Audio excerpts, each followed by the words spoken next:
Man, I think we might need to change that intro. I think that was Odell Beckham Jr. for the Rams on that end around. But welcome back to Toilets and Titles. My name is Justin Stevens. We're here with another off-season breakdown bonus episode. As you can see, all the amazing Rams horns. We are doing the Los Angeles Rams tonight on this fine Monday evening, y'all. Let's keep that in mind. It's Monday evening right now. George, my man, you got tonight's guest. I'm going to let you introduce him. I know you got a little bit of a rapport with him, but I follow him on Twitter. Great follow, but I want you to introduce him if you would, George. Yeah, first off, I am not going to let you get away with saying it's Monday. Listen, we're recording on Friday. It'll go out on Monday. Listen, we're not missing Father's Day, okay, right? I think fathers are already not respected enough as it is, so we're not going to just skip over Father's Day and pretend it didn't happen. And I am not ready to go back to work. So, no, it is not Monday. Yeah. I'm looking forward to my weekend. Give me my weekend, Justin. That's all I want. Hey, what a way to start off the weekend, right? Exactly. We got my boy LaQuan. You can follow him on Twitter, Real Deal Fantasy. It's a guy I've gotten to know pretty well over the last couple of years in the fantasy space. But I'm going to let him talk a little bit about himself because I feel like he could talk better about himself than I could for him. So LaQuan, take the floor, man. It's all you. Put me on the spot, man, but I'm absolutely happy that this is a Rams conversation, a Rams topic where we get a preview and breakdown and where I just want to bounce some ideas and make sure some of my Rams ideas aren't crazy. But, man, as you guys know, I love to bring the fire content only, and especially when we're talking about my Rams, I can get pretty spicy. So I'm looking forward to this episode, man. Right on. What's your next piece of work that you're working on right now? Well, right now I'm working on a lot of things for Rotoballer. I got at least 2 episodes coming out every single week. I mean, you can catch me on NFL Fantasy twice a week, maybe 3 times a week, coming up a little bit after 4th of July. But, man, every single week you can check out the cheat sheet. Between 10 and noon we try to hit, when it comes to Thursdays. So we'll see where we can set a time, but got a bunch of stuff coming out every single week where you guys will just check me out. Right on, right on. George, you got the first question for him? Yeah, absolutely. So I want to talk about your guys' draft class. Actually, you guys actually had some draft picks this year, which has been a change from years past. Normally, it's the whole F those picks. It worked for the Rams. I would give anything. I would F every pick for a Super Bowl, a Super Bowl championship. So. You do it enough, you might get one out of that, Listen, as a fan of my team that's never seen my team in the Super Bowl, even though we've got 2 titles, I would F every pick for one of them, for one championship. So let's talk a little bit about your draft class here. What was your favorite pick in the draft obviously for the Rams? I got to be honest, when we went straight for the defense, man, Jared Verse, being that they're going to stamp and put their heels in the ground, like, they can't replace AD 99, but let's pay a lot of attention to where the gaping hole that's going to be left there. And I think we gotten a lot better on that defensive line. You go and get his buddy, with Brandon Fisk, and you bring that duo. When you get them together, we saw the 1-2 punch highlights. I'm still amazed that we were able to pull this off, and like being that we were doubling down even in the draft, getting like a guy like Tyler Davis, we're just filling in depths there to try to keep this pass rush somewhat of what we can try to mirror that, what Aaron Donald had and left. Yeah, I mean, listen, were you surprised when Aaron Donald announced his retirement? Because I know I was. Like, I knew there was rumblings that maybe he might retire, whatnot, but I mean, he's still, in all things considered, like, he's still considered pretty young, and he's playing at a very, very high level. I wasn't surprised being with the rumbles already there. He obviously wanted to go out on top, and that's exactly what he did. So you kind of were just happy for him. Like, you know what? You got your ring, man. We already labeled you to go about like 5-6 years ago. Like, we already know you're the greatest to ever do it. So it's like you're going off with a ring. You're going off at top, and you still got your youth. You got you got everything that you wanted to achieve at like a very young age. So I mean, like, shout out to him for what he gave to us as fans. Yeah, no, there's absolutely no faulting him on going out on top. And if he ever gets the itch, I'm sure, LA would welcome him back with open we're arms. In the playoffs. He better bring his ass back. He better go back. Let's go get this other ring. Let's get another ring, my guy. Get up off that couch. I know you're still in shape because you're just a psychomaniac like that. Come on, man. Let's go. Let's get this ring. Absolutely. And even if he's not in shape, we would take a 75% Aaron Donald over any of the rest of the league. Yeah. All right. So typically we like to save the defense for the last, but since we've already talked a little bit about the defense with the rookies coming in, since it was such a defensive heavy draft, I want to talk a little bit about your new defensive coordinator, Chris Shula. I live in Indiana, so I got those Indiana ties. He was with Indiana as a grad assistant back in the day. He was with Ball State as an assistant linebacker coach way back in the day. But he's been with the Rams since 2017. It's not like you guys are getting some fresh new guy off the street. But at the same time, he's going to want to come in and make his own stamp on this defense. So my question is, have you heard anything from this offense about any big changes in particular that he wants to bring to the game plan? Well, you're hearing a lot of noise coming from the defensive line of them just coming together and just jumping right into it. So hopefully this defense will be driven by the pass rush because you're hearing great things from Verse, Fisk, Byron Young, and all this other great stuff. You know, like I feel as though if he's been in the building, I trust our in-house hires from offense, defense, special teams, whatever the case may be. So like I have my full faith that we'll put together a defense where I hope they're a little bit more disciplined on the secondary, you know, because there's a bunch of young guys back there. They're still trying to develop. You know, guys were back there making little bonehead mistakes, but they overall played collectively great as a unit, as a defense. Like we weren't completely trash, but there was just a lot of moments that we gave up some big plays. So hopefully, you know, he can come in and whip these guys up to be a little bit more disciplined and have all this young talent just come together. So I'm going to move over to the running back position. You guys drafted what I consider was one of my top 3 or 4 running backs in this draft. Blake I was Corum. surprised, but You got Kyren Williams, who, for all intents and purposes, was elite last year for the running back position. With the addition of Blake Corum, they got Boston Scott as well. They've got Ronnie Rivers. You know, Boston Scott's a nice player. He has a specific role that he's going to bring to this team. Clearly, it's probably going to be more vet leadership than anything. But with the addition of Blake Corum, is that more so to help keep Kyren Williams healthy and not make him shoulder the entire load, or is this because like Sean McVay kind of rotates those running backs? It almost seems like every year he's got a new running back one in that backfield. Yeah. So what it is, man, he's been chasing this 1-2 punch since, you know, he saw and made his mistakes with running Gurley to the ground, basically. Yep. So you try to get this 1-2 punch where you still keep a guy like a veteran guy like Malcolm Brown in the sense, you know, to be with a Darrell Henderson, to be with a Cam Akers. And like you see, he's trying to build this strong unit that can take on and try to replace what Todd Gurley was able to do. But it just never fizzled out to where now you're accepting like, hey, I like this play style player, which is Kyren Williams right now. Let's get the same type. So it's straight plug and play. And there's no hip, you know, a drop off, you know, if this guy gets hurt where, you know, Kyren, I don't know if he can give us 17 games. Like we have to really start really adjusting and looking at him because it's like he was banged up his rookie year on kickoff. And then, you know, coming into preseason, he had concern. And then he got banged up during the season. And then now we're here early in camp. He's banged up already, but it's not serious. But it's like, it's kind of like a habit, you know?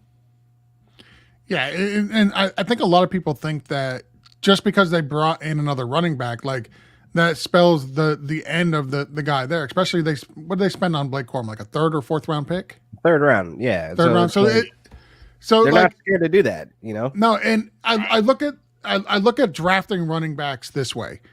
If the way the running back market is right now, like hardly any running backs are getting drafted in the 1st round. Typically it's round, 2, 3, and 4 is where you know, the running back landscape is at. But if you want to look at it as how they value these running backs, they drafted him in the 3rd round, but move him forward 1 round. So it's that's how I kind of look at it, because the 1st round's a wash. And unless you're a generational talent, you're not getting drafted there. No. But the 2nd round is used to be, the old 1990s, 2000, 2010s.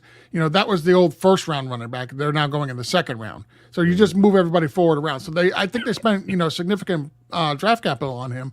But I agree with what you said. It's not to replace him. I think it's more to help take the workload off of him, because you don't want to run him into the ground. He's not a very big dude, if I'm not mistaken. So you don't want him to have to carry the whole load because, like I said, I don't think he can. I don't think he can. No, there's no way. I just really don't see it. Like Gurley, you look at him, you're just blessed to even have that happen for your team, and and unfortunately how it came to an end. But you kind of got to look at it like this dude was getting ran to the ground. Like he's seeing Steven Jackson numbers. He's seeing, Marshall Faulk's like workload. So it's like you got to look at this where it's like, oh man, this isn't really going to end well. So learning that mistake to try to get this 1-2 punch he's been chasing so long, like I hopefully like this is the dream 1-2 punch that I think he can get off. And you talk about Todd Gurley real quick, and Justin, I know you got a question lined up, but you're good. I just had to look it up. It's hard to believe he's been out in the league for like 2 or 3 years now, and he's only 29 years old. Like it's just a shame. That guy had so much talent, and he was so electric, so bright because he was hitting these pinnacles at such a young age. So, like, as a Rams fan, you're like, dude, we got our running back for the next 8 years at least. Like, I'm looking at this guy as, like, the future of being part of these, like, Super Bowl wins and whatever the case may be. But it's just like, man, it just sucks how it ended. Yep. And it's too bad you guys don't have the Giants on the schedule this year because you do have Boston Scott on your roster now. That's the guy. I was so happy. I was like, wait. I was like, oh, damn it. Because that would have been like the epitome of rubbing it in if McVay would have said, you know what? Today's your day, homie. We're playing the Giants. 30 touches for you. Exactly. All right, I'm going to move over to the quarterback position because on opening weekend, Sunday Night Football, you guys get to face Jared Goff and those Lions. So first off, I want to know, like, as a Rams fan, who got the better end of that deal? And then also, Stafford showed last season that he still got it. Like he didn't show that he's really losing too much of anything. Are all the reports still looking good this offseason coming out of camp? He still got that arm. He still got that competitive edge. Yeah, he's looking good right now. I love that him and Kupp are more healthy than they were last year going into camp, where you see these guys are fully participating, no hiccups or anything like that. Fingers crossed, So I feel as though now you're looking at Stafford. He still has it. I mean, he averaged 270 yards per game, including the playoffs last year. That was second in the league among quarterbacks. Like, this is where you look at a guy like Stafford this late in the age, of how tough he is, how he's able to get through the battles of injury and go out there and put on the show and compete. So I feel as though obviously the Rams get the better end of that deal because like, come on, we got the ring, and I feel as though you cannot really compare the two quarterbacks. It's just unfair. Yeah. Like, I have all my respect for Jared Goff though. And the money too, now that Goff you got paid. So you're saving the money to feel like you still have the better quarterback. Exactly. So it's like, shout out to Detroit. They got their quarterback, and I all respect to Jared Goff. Hopefully he can win one. I think oh, go ahead. I look at that trade as both teams actually won. Yeah. To be honest, like that's one of the relationships. They just needed to find other partners and win-win. You're happy one way, and we're happy in another way. Call it a day. So, a question about Matt Stafford, and I don't know if it's been really posed a lot on Twitter. I don't know if it's been posed in the Rams community on there, but do you view Matthew Stafford as a Hall of Fame caliber quarterback? Oh, absolutely. I mean, he brings everything that you want out of a quarterback: the football IQ, the toughness, the ability to be a leader of the locker room and amongst his players and go down and march down the field. Like, he has every quality to be a Hall of Famer. And like, I think that's what you want out of a guy that you want to induct. And Matthew Stafford fits the bill at every single part about that as a quarterback. Like, when you think a great quarterback story, you think of Matthew Stafford throwing his shoulder completely out and then staying in the game and win the game. Like, these are the moments that we talk about through history, are like, these are going to be staples. And like, my kids, growing up and learn about who Matthew Stafford was, or even the game of football. Like, he's that example. So yes, Hall of Famer. Okay. I would, so I'm on the fence on whether or not he'll actually make it into the Hall of Fame. I think it's really close. I would not be surprised if he did. I would not be surprised if he didn't. For full transparency, I mean, I don't know. it's weird because like you look at his numbers and the numbers are there. I think Justin's going to mute me and kick me out of the, the show. I don't know. I'm just That's what it's looking like. No, I mean, so here's the thing. Like, my son's a big Lions fan, so unfortunately, I've been subjected to watch a lot of those games. And like, if the Lions actually had any kind of a team around him all those years, he would have had more Super Bowls. And like, he was the only reason that they won the 3 games they would win every year. Like, and such like, and so the way I like to look at the Hall of Fame is, can you write the story of the game without mentioning that player? And I honestly don't think that you can, especially for Detroit football. I know that usually means, okay, he's going to make the Detroit Lions Ring of Honor, but because of that grit and that determination, and then you see him come in after he's been injured in the playoff game, just nonstop, constant. Like, the dude never misses football. You can write a book about it. You can movie, all of it. That's why he's Hall of Famer. That's what you got. Your legacy right there. Boom. I'm on the fence. I can be swayed either way. It's fine. No, it's not a hater. No, I like Matthew Stafford. Don't get me wrong. I don't know. Like Justin says, can you write the story of the NFL without the player? And then he didn't say you couldn't write the story of the NFL without him. He said you can't write the story of the Lions without him. And I view that as 2 separate things now. You can't write the story of the Lions without Matthew Stafford, yes. But could you write the story of the NFL without him? And I think you probably have an argument that you could. I don't think you have anybody that good that put the city on their back for so many years and kind of just sat with that city with loyalty. When you think back in history, I don't think about any quarterbacks that did that and then went to another team their first year with an actual team built around him and win it and see, I just needed this. I don't think anybody has that moment. Yeah, to be fair, George, I do think that you could write the story of the NFL without mentioning the Lions. No, you couldn't, because they get a primetime game every Thanksgiving, so you can't write the story without. Anyway, let's get back to the Rams. We've talked way too much about the Lions on this show. This is a Rams show, god darn it. Let's talk about your wide receiver group. It's you legitimate argument that can be made to have 2 of the best wide receivers in the NFL on the same team. Yes. Puka Nacua, who balled out last year beyond expectations of pretty much anybody. Like, we thought he was going to be good. I thought he was phenomenal at the Senior Bowl, but I was not expecting what he did last year. And then you got Cooper Kupp coming back a year removed from injury. What is there to be excited, and can those guys actually coexist together? Yeah, I mean, what you get excited about is that these guys are all healthy, man. You have the pieces that you have in order with Stafford and the running game. So when you look at Puka and Cooper Kupp coexisting, you can kind of expect them to kind of be feeding off each other, which is going to drive the offense downfield. And we know Stafford can score in these striking distances. And when you have a running game like how we have last year with Kyron Williams, and then you add in his doppelganger with Blake Corum, it's like, you're setting yourself up in success in all directions. So I really feel as though the signing of Demarcus Robinson was really clutch. If he walked out the door, I kind of felt a little bit iffy, because now we're back to kind of project level of trying to get Tutu Atwell to be that actual wide receiver 3. And like we're seeing Tyler Higbee, he's starting to take his bumps and bruises and he's getting up there, but we keep extending him. I don't know why, but whatever. Because Hunter Long is not ready yet. He will be ready one day, but he's not ready yet. Yes, and I know the guys like David Allen behind him and stuff like that, and the guy Parkinson's that we just picked up. Like these guys will be great bodies there, but I honestly think, as much as I like kind of hate on Higbee, I don't think any of them can do what he can do to make that system gel and fire on all cylinders like that, because he's very part of that passing game of blocking and schemes and et cetera, and like being a decoy sometimes for the middle of the field so Cooper Kupp can eat and do what he does after the catch. So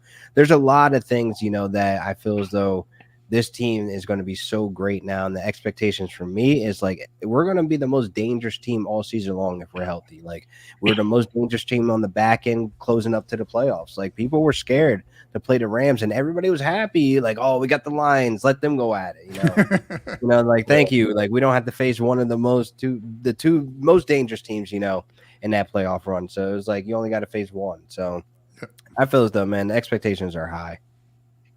And for what it's worth, I'm not ready to give up on Tyler Johnson yet either. Tyler Johnson you're my guy. Yeah, I mean, guy out of Minnesota. So when he first came onto the scene, he went to Tampa Bay where he's playing behind Godwin and Mike Evans. You're not going to get a lot of play. Antonio Brown, He went to Houston, and then in Houston, now we're starting to see their wide receiving core was a little bit deeper than we really anticipated. Too deep. It's still too deep. It's kind of sad. It goes back to Tampa Bay.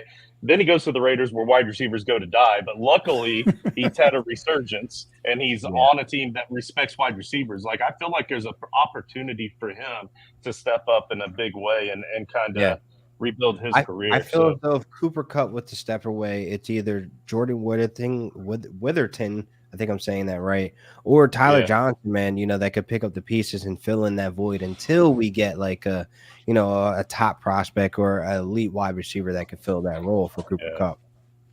Yeah, because Tutu's good at what he does, but he's not a true wide receiver one. That's the problem. I don't see him taking over a game, it's not there, he serves his purpose of what he does, but even with the limited opportunities, he can't seem to stay healthy either. Yeah. All right. Well, fortunately, I get the next question, so I'm gonna save the tight ends for George and let him try to come up with a question for tight ends. I'm gonna move on to that offensive line because I found something kind of interesting on one site. The site that I typically use for this is Pro Football Network. They have that offensive line after the draft ranked as the 11th best offensive line headed into 2024, which isn't horrible. But I also noticed that the LAFB network, the LA Football Network, has them ranked as the 4th best offensive line going into the 2024 season. I feel like that one might be a little bit biased, but I don't know. You tell me. Listen, that top 5, we're at least top 5. Especially this offensive line is the strongest it's ever been since I want to say Whitworth left. Because man, this O-line performed at a high level last year. Stafford was protected, which was the most important part that needed to be done. And I honestly think that's why Mike LaFleur didn't draw up a lot of checkdowns to Kyron. That's why he didn't see as many targets, because the O-line was doing their job. I mean, that was the biggest fear, going into that season. So they needed somebody like we saw the Jets, their offense kind of play a little quick passes because what a bad quarterback. Check down city. That's why Breece Hall had so many targets, and that running back unit as a whole. So you look at that O-line and you're just happy that we're at this place now where everybody's counting us out. We're a young team, and then we just kill the draft. This is what makes the young, smart, young-minded, offensive coaches kind of grin. I can go and get this second ring right now, and I'm definitely going to walk the sunset. I feel like the Super Bowl is definitely in the stars this year, and it starts with because of the O-line, how strong it is. So Justin said he's going to let me get to the tight end question, and I'm going to pivot over to the defense. Nice. Because I don't really want to talk. I already hit the defense. No, you didn't. So yeah, we did twice. No, I want to talk a little bit about this. All right, fine. I'll come up with something. Let me do all the hard work, George. That's why you're here. So looking at the draft class, you guys, the Rams spent 5 of the first 6 picks on the defensive side of the ball. They took Jared Verse in the first, Brendan Fisk, went running back in the third with Corum. Then they brought in the safety, Kitchens. They spent the 5th rounder on Brennan Jackson and good pick. Great pick, by the way. And then a 6th on Tyler Davis out of Clemson. Looking at based on what they did for the draft picks, and then you look at some of the names that they brought in for free agency. They signed 2 corners, Tre'Davious White and I forget the other cornerback that they signed. They gave him a 3-year deal. He's a returner, Darius Williams. He came back. He knew where he needed to stay home. He came home. Nothing wrong with that. Is the defense, from just based off the draft and looking at what they did in free agency, was the defense really the problem last year? I know, no Aaron Donald, and we've already talked about Aaron Donald in that respect and everything he brings. And by no means is Jared Verse actually going to be able to replace Aaron Donald. That's asking the impossible from a rookie. It's never going to happen. But what going into this season when looking at a high view of everything, was the defense something that the Rams felt that they needed to address? And do you feel they did it properly? They did do it properly. I mean, amazing job by Snead and McVay, like pivoting, because pretty sure their original plan wasn't to attack the defense. Because as you can see, I don't know if you saw the clips, like they were trying to move up aggressively, but me watching behind the grind, like they were aggressive. They were calling the Commanders, like they wanted to move to 2. And then they get off the phone. They're like, well, I guess no Jaden Daniels. Like they're joking, like, oh, well, but like, dude, you really just called the Commanders for the number 2 pick. Like, what were you about to do? Like, that's why I'm like, okay, cool. So they did an amazing job of just pivoting. Like, all right, we know we have a problem on defense. We know we weren't getting that much pressure. Like, it was great to see little flashes of Byron Young, Aaron Donald wreaking chaos, but we need that extra oomph. We need a finish, So, like, I think they already know that was like at least 2 or 3 a priority. Number 1 would be, get like a JJ McCarthy to get a quarterback there, to be for the future. But I feel like, the defense, I really have no worries now with the pass rush, being that we attacked it and addressed it early. It's just more so that secondary that I'm really like worried about. They brought in Tre'Davious White, like you said, but he's a guy that's been banged up the last couple of years. And Darius Williams, hopefully he can adapt to this system now. And like, I really wish Raheem Morris was there, to kind of be there for him. But we'll see how he comes in. He played amazing for Jacksonville. So it's just more so the secondary where I'm really like, let me see how this works out. Okay. Right on. Well, so here's my tight end question for you. LaQuan, are you going to the Fantasy Football Expo this year? Yes, sir. Yeah. Hey, right on, right on. That's all I got for you. That was a good one. All right. No, sir, for real though, Tyler Higbee serves a good role there. Like they utilize him a lot in the blocking game as well as the passing game, and he's always going to be that 3rd or 4th option. So obviously, for fantasy purposes, we're avoiding Rams tight ends. So that's why it seems boring to a lot of guys that are tight end or fantasy football guys. Yeah. All right, but not really much has changed at that position. That's why I'm kind of avoiding the question. But are we missing anything? No, I mean, our last relevant fantasy tight end, I would say, is Jared Cook. And, like, that was once upon a time. And that's kind of because we had no wide receivers. But now we have a wide receivers and we have a quarterback. Like, let's kind of not expect, what we saw in the past be now for the tight ends. Like, I never would tell anybody to draft Tyler Higbee. I mean, this is me as a diehard fan. Like, I can't tell you to do that. I mean, it's not going to give you what you want. Like, those 5 games that he did is because, well, Cooper Kupp was hurt and Tyler Gurley was broken and Josh Reynolds couldn't develop as a 2. So there you go. That's why Tyler Higbee had those 5 games. So there's that. You got your housing booked yet for Canton? I do not. I got to figure that out soon, actually, because it's the middle of June. All right. So for $100, you can have a room at an Airbnb that's right next to the Hall of Fame for the whole weekend. Whoa. Right. It's going to be one of our Toilets and Titles houses. I have an extra house. Yeah, I've got an extra house now because we had a few guys that aren't going now. I rented 4 houses, so we can get you in one of them. I'm going to be traveling with Florio and Marcus. Yeah, we definitely got to figure it out. Yeah. I think that house has 3 rooms. So there's $300, $100 each. You guys can have that house, which is a lot cheaper than what I paid for it. Sweet. I'll run it by the guy. And you will be more than welcome to come and join us at our houses for our parties and stuff because we got hot tubs at the other ones. No offense, no hot tub there, but it was the extra house, right?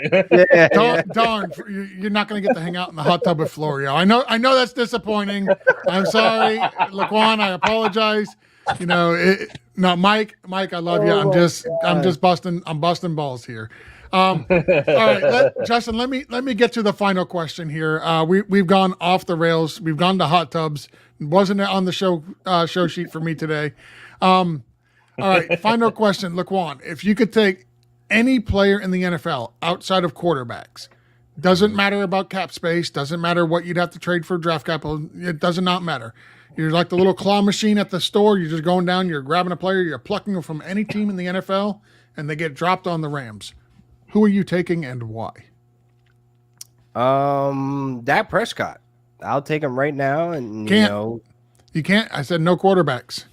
Oh gosh, you're right.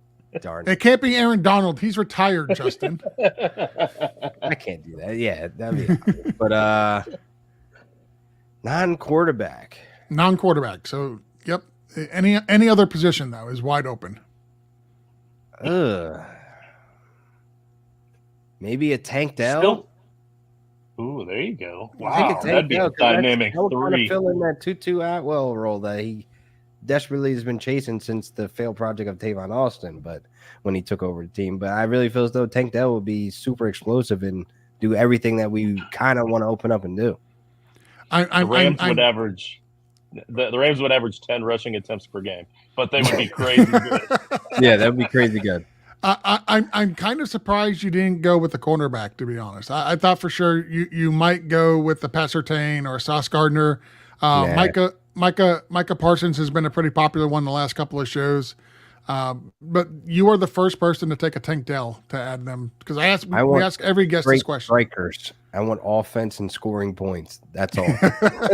Especially when you got a quarterback like Matthew Stafford for the last couple of years. Yeah, I want him to be balling out at Matt. Oh, could you imagine Dell one side with Kupp in the slot and Puka on the other side? Oh my, that would be fun. That would be fun to watch. It really, really would.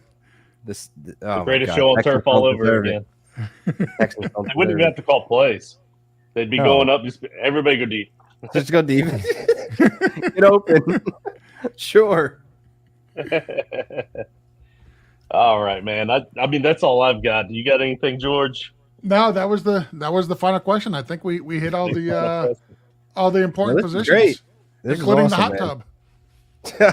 That was not on the show sheet. I hope not. It was not. Nope.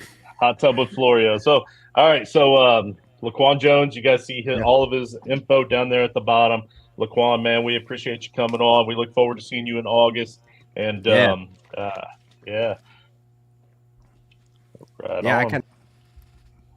Oh, What I hit are the you wrong doing, button, Justin? I hit the wrong button. All right. Hey, you guys have a good night. Thanks for tuning in. Yeah, Joe did a much better job filling in for me on the last show. At least that's what George keeps telling me and hurting my self-confidence. But y'all have a good night. Thanks for tuning in, and we'll see you with the next one.